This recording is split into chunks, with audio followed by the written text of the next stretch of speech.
WDM 시스템에 대해서 살펴보도록 하겠습니다.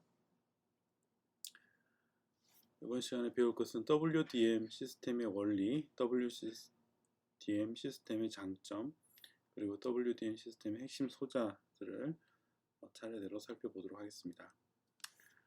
먼저 WDM은 파장 분할 다중화 방식이라고 부릅니다. 그래서 웨이브랭스 디비전 멀티플렉싱의 약자다 WDM. 그래서 이것은 이런 광통신에 있어서 안 중요한 게 없겠지만, 그리고 그래도 이 파장 분할 다중화 방식은 그냥 한글로도 그리고 영어로도 다 기억을 해 두시는 것이 아마 좋으실 거예요. 그래서 파장 분할 다중화, 그리고 웨이브랭스 디비전 멀티플렉싱. 그래서 영어로 이제 파장을 분할해서 다중화하는 방식, 이런 거죠. 그래서 웨이브랭스 디비전, 파장을 나눈다, 이렇게 부릅니다. 자, 한번 살펴보도록 하겠습니다. WDM 시스템의 개요고요.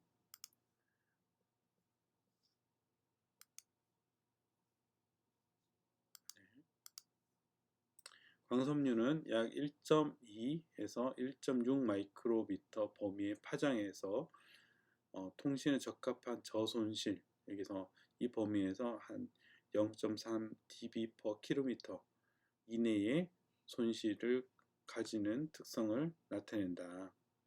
그래서 1.2에서 1.6 파장 대역은 이 전체를 보면 토탈 60테라헤르츠의 막대한 주파수 대역폭을 가지게 됩니다.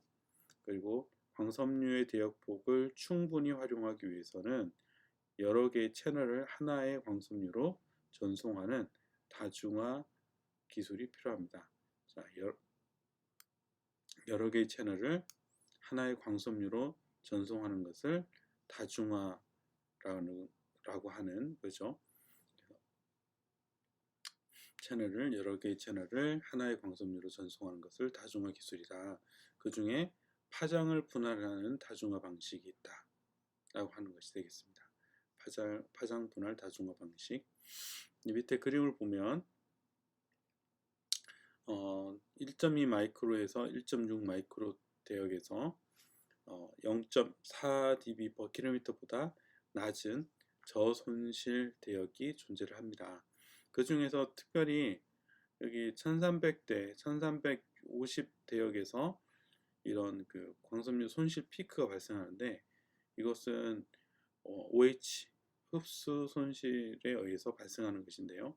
이 흡수 손실을 완전히 제거한 광섬유들이 최근 개발돼서 이렇게 상용화되어 있는 실정입니다. 그래서 이것이 아예 없다는 거죠. 이런 손실픽이, 수분에 의한 손실픽이 아예 사라져버린 그런 것들이 존재한다.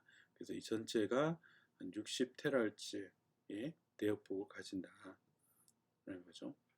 그래서 이 전체를 통신 대역으로 사용할 수 있다 라는 것이 되겠습니다. 그러면 채널의 수가 많아지니까 보통 이렇게 채널 간의 이 WDM 방식의 채널 간의 간격을 0.8 나노미터로 봐요. 0.8 나노미터. 그래서 만약에 지금 이게 60테라헤르츠니까 이 전체 대역폭을 보면은 400 나노미터죠. 400 나노미터에 0.8을 하면 8 나노미터를 하면 몇 개의 채널을 만들 수 있냐면 여기가 5가 되고 올라가면 500개. 자, 여기서 500개 채널을 만들 수 있다.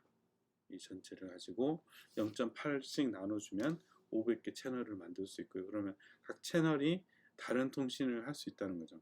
우리가 라디오에 여러 채널이 존재하듯이 TV에 여러 채널이 존재하면 훨씬 더 많은 정보를 보낼 수 있잖아요. 각 채널마다 다른 정보를 보낼 수 있으니까 우리가 이렇게 채널이 많아진다는 것은 정보의 양이 많아진다 라고 하는 것을 의미하게 됩니다.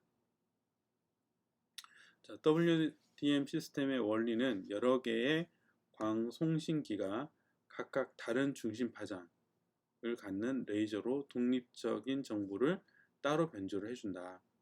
이들 광신호를 WDM 중화기, 이것을 MUX라고 부르는 MUX. 그래서 멀티플렉스의 줄임말로 MUX로 모아서 하나의 광섬유로 동시에 전송을 해줍니다. 이 그림을 보면 이 송신기에서 각각의 파장을 가지는 레이저가 있고요. 거기에 또 변조기가 독립적으로 붙여서 여기서 각각의 파장을 변조를 시켜주는 거죠. 그런 다음에 WDM MUX를 통해서 하나의 광섬유로 이렇게 연결을 시켜줍니다. 그래서 다 보내주는, 이렇게 들어간 것들이 하나의 광섬유로 이렇게 그 연결을 시켜주는 것을 MUX라고 합니다. 수신 측에서는 중심 파장이 다른 광신호를 WDM 역다중화, 이걸 이제 디먹스라고 부릅니다. 그래서 먹스를 했으면 이제 반대에 가서는 디먹스를 해주니까 이거는 디멀티플렉서의 약자가 되겠습니다. 그래서 그 광신호를 분리한 후에 각 수신기에서 정보 신호를 복원해 준다. 그래서 이 통신 시스템을 지나온 후에 각각의 파장들을 WDM 디먹스를 통해서 또 파장을 나눠주고요. 그래서 각 수신기에서 각각의 파장에 해당하는 빗들을 신호를 수신을 해서 그것을 가지고 정보로 이제 복원을 해주는 그런 기능이 되겠습니다.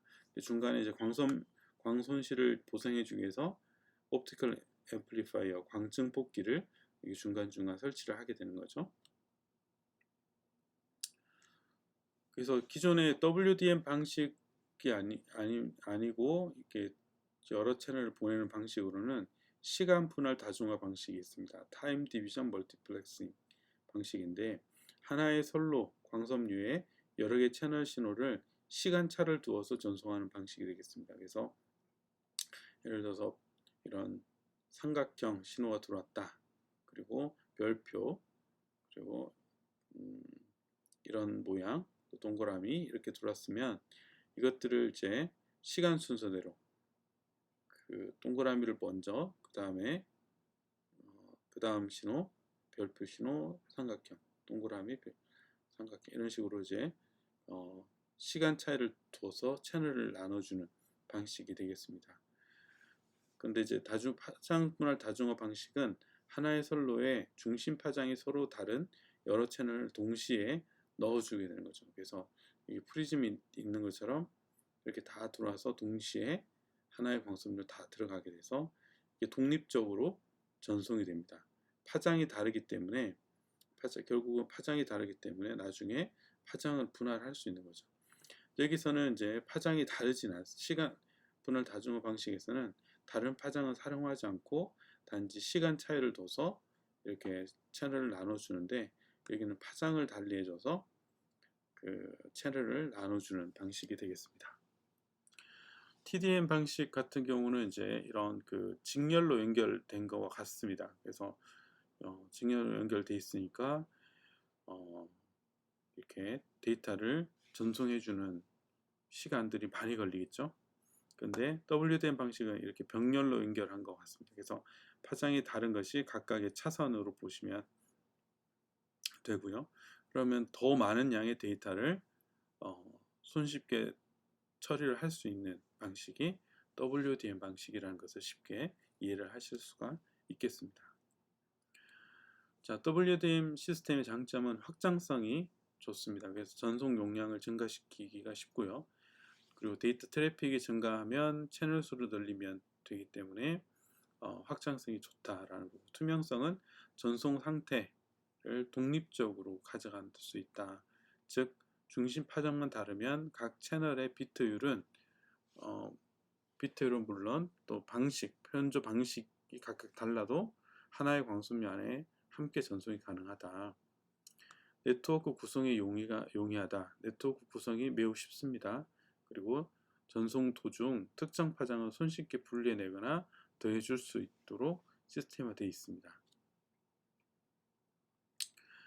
자, 자, WDM 시스템의 핵심 소자는 WDM 시스템을 구성하기 위해서 여러 가지 소자 기술이 필요한데요. 그 중에서 송신기, 중심 파장이 매우 안정적인 LD로 구성된 송신기가 필요합니다. 왜 안정적이어야 되냐면 중심 파장이 안정적이 되는 거죠. 그래서 예를 들어서 두 개의 채널이 있으면 이 채널 간의 간격이 0.8이라 그랬죠. 제가 0.8 나노미터인데 만약에 이 중심이 파장이 왔다 갔다 한다. 그러면 두 개가 겹칠 수도 있겠죠. 그러니까 여기서 파장이 출력이 될 때 안정적으로 출력이 되는 그런 그 송신기가 필요합니다. 채널마다 중심 파장이 조금씩 달라야 되고요. 네, 마찬가지고 광선폭이 가능한 좁아야 되는 이유는 이게 0.8이기 때문에 이 선폭이 넓어서 두 개 채널이 서로 오버랩되지 않도록 하기 위한 거고, 모드 제거율이 높다는 것은, 모드 제거는 중심과 그 다음에 이렇게 사이드, 이렇게 메인 모드와 첫 번째 사이드 모드의 이 차이가 SM, SR 모드 제거율이 되는 거죠. 자, 이 제거율이 높아야 된다. 이게 무슨 얘기냐면 이것이 또 다른 채널에 영향을 주면 안 되기 때문에 이것이 그 사이드 모드가 없는 깨끗한 모드를 사용하는 광송신기가 필요하다. 간접 변조 방식을 사용해서 첩핑 효과를 최소화한다.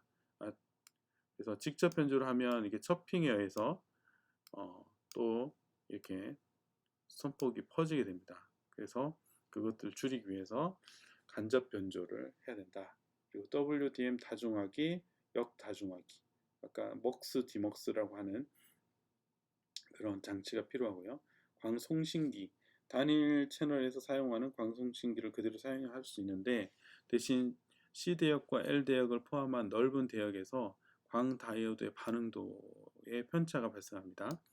왜냐하면 반응도가 뭐에 대한 함수냐면 파장에 대한 함수이기 때문에 우리가 배웠었죠.